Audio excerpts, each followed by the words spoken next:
Semina Verbi, la semence du Verbe dans le cœur des hommes et des femmes d'aujourd'hui. Homélie de la présentation du Seigneur, annoncée par l'abbé Christophe Larrey, prêtre du clergé diocésain de Dapong au Togo. La première lecture est tirée du livre du prophète Malachi au chapitre 3, versets 1 à 4, le psaume 23. La deuxième lecture est tirée de l'épître aux Hébreux au chapitre 2, versets 14 à 18. L'évangile est tiré de Saint Luc au chapitre 2, versets 22 à 40. Ceux qu'il vient aider, ce ne sont pas les anges, ce sont les fils d'Abraham. Il lui fallait donc devenir en tout semblable à ses frères, pour être dans leur relation avec Dieu, un grand prêtre miséricordieux et fidèle, capable d'enlever les péchés du peuple. Fin de citation, tirée de l'épître aux Hébreux que nous lisons en ce jour. Bien-aimés du Seigneur, en lieu et place du 4e dimanche du temps ordinaire, nous célébrons en ce 2 février 2025 la fête de la présentation du Seigneur au Temple, une fête de préceptes qui prime sur le dimanche du temps ordinaire. En ce jour donc, l'Église Notre Mère nous offre de méditer sur les textes propres de la présentation du Seigneur, dans lesquels Saint Luc décrit les événements du jour de la présentation de Jésus au Temple, évoquant la présence du vieux Siméon et sa prophétie, tandis que les deux lectures précédentes accentuent sur l'entrée du Seigneur dans le temple, accomplissant ainsi la prophétie d'une entrée triomphale dans le temple, tout en soulignant le caractère sacerdotal du Christ comme grand prêtre de l'Alliance nouvelle. Effectivement, le grand prêtre de l'Ancienne Alliance avait pour mission d'entrer dans le temple et d'offrir le sacrifice chaque année pour les péchés du peuple.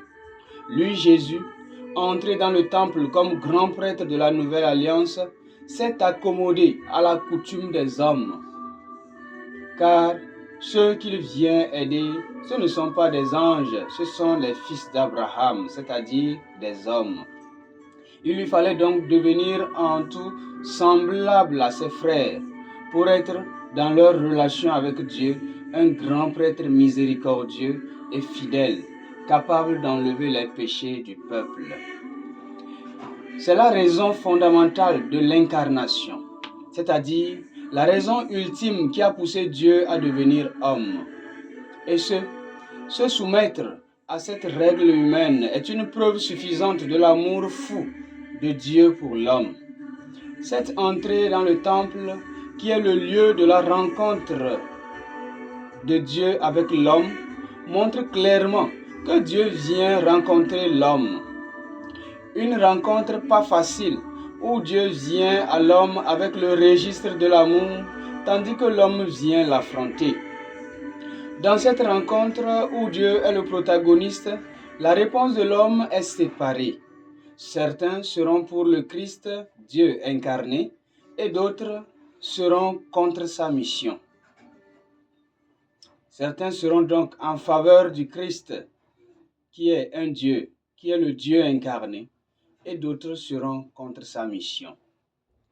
Le vieillard Siméon l'a relevé en s'adressant à Marie.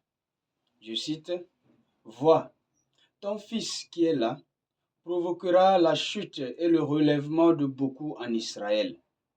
Il sera un signe de division. Et toi, ton cœur sera transpercé par une épée. » Fin de citation.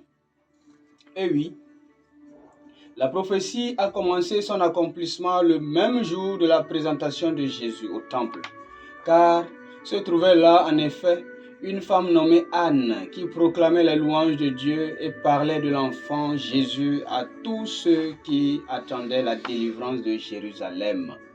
Il y a déjà le signe éclatant de la grandeur de celui qu'on présente. Anne rend témoignage à Jésus. Bien-aimés du Seigneur, cette grandeur du Christ mêlée d'indices de souffrance nous instruit quant à la nature même de la vie chrétienne qui est une image parfaite de la vie du Christ. Bien évidemment que le mérite de Jésus réside dans le concret de ses actes et l'Épître aux Hébreux le dit si bien.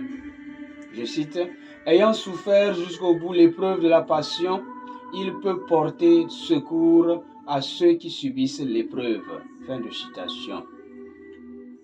Bien-aimés du Seigneur, nous pouvons méditer sur la prophétie de Siméon qui transparaît comme une peinture noire dans la couleur blanche de ce jour. Un jour comme celui-ci où la joie de la présentation de leur enfant remplit leur cœur. Joseph et Marie entendent des paroles de désolation comme quoi leur fils sera un signe de division. Ce n'est pas simple de supporter une telle proclamation, sauf que tous les deux savaient que ce fils avait été conçu par l'action de l'Esprit Saint. La prophétie de Siméon s'adresse donc à nous qui avons choisi d'être à sa suite comme disciples. Pour nous chrétiens, appelés à resplendir dans le monde avec la lumière du Christ, en faisant comme lui ce qui plaît au Père, il est important d'avoir en mémoire cette prophétie de Siméon afin de ne pas se décourager quand le monde s'acharne contre nous, puisqu'à cause de Jésus, il y aura des divisions et l'épée transpercera le cœur de tous ceux et celles qui ont le cœur attaché à lui comme Marie sa mère.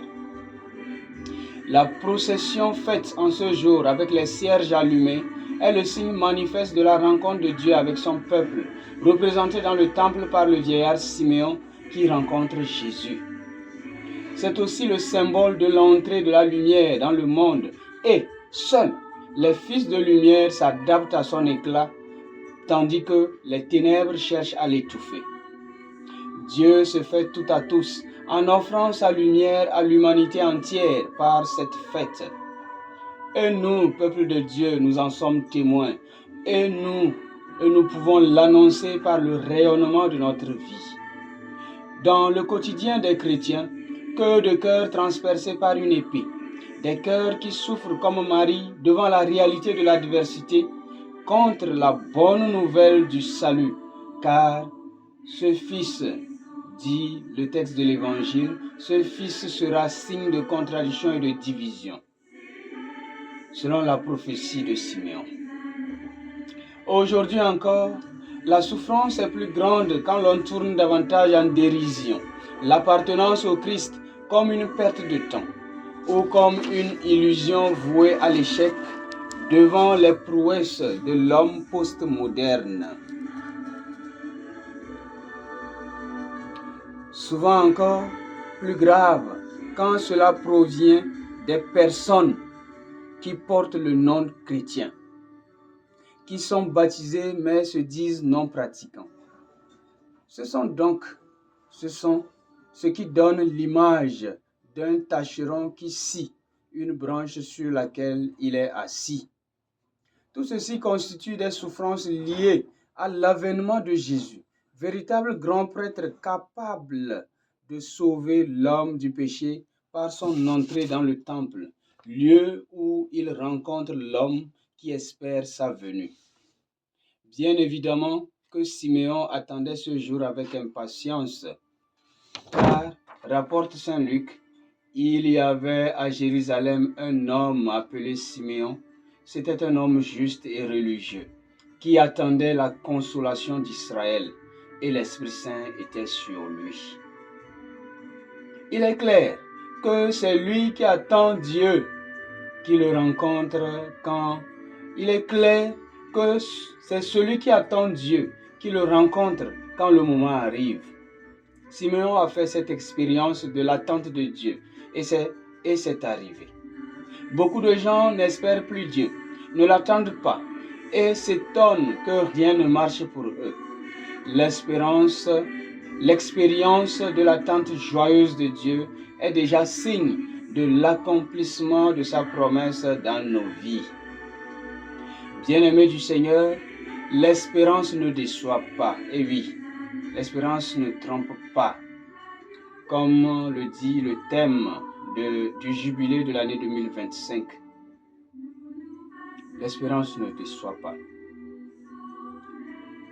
Elle ne trompe pas. Et le véritable signe de l'espérance est l'attachement à Dieu en le rencontrant dans sa maison, dans nos églises. Tout comme Siméon, allons à la rencontre de celui qui vient. Allons à la rencontre de celui qui vient prendre sur lui nos péchés. Faire de l'Église un lieu de rendez-vous de notre salut, un lieu de la rencontre avec Dieu qui cherche à croiser le chemin de l'homme par amour pour lui.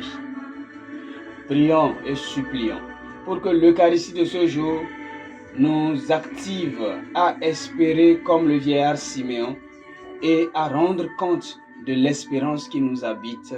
Amen. Bien-aimés du Seigneur, dans notre rubrique Nourrir son talent aujourd'hui, nous prendrons l'attitude de Anne comme celle qui proclame les louanges de Dieu. Après avoir rencontré celui qu'elle espérait, celui qu'elle attendait, elle a proclamé les louanges et parlait de l'enfant à tous ceux qui le rencontraient. Parlait de l'enfant. Combien parmi nous arrivent à parler de Jésus à ceux que nous rencontrons? C'est un talent à nourrir. Parler de Jésus. Parler de l'enfant Jésus à ceux que nous rencontrons. Bon dimanche et bonne fête de la présentation du Seigneur. Que nos cœurs aussi soient présentés à Dieu en ce jour. Bonne fête à tous. Amen.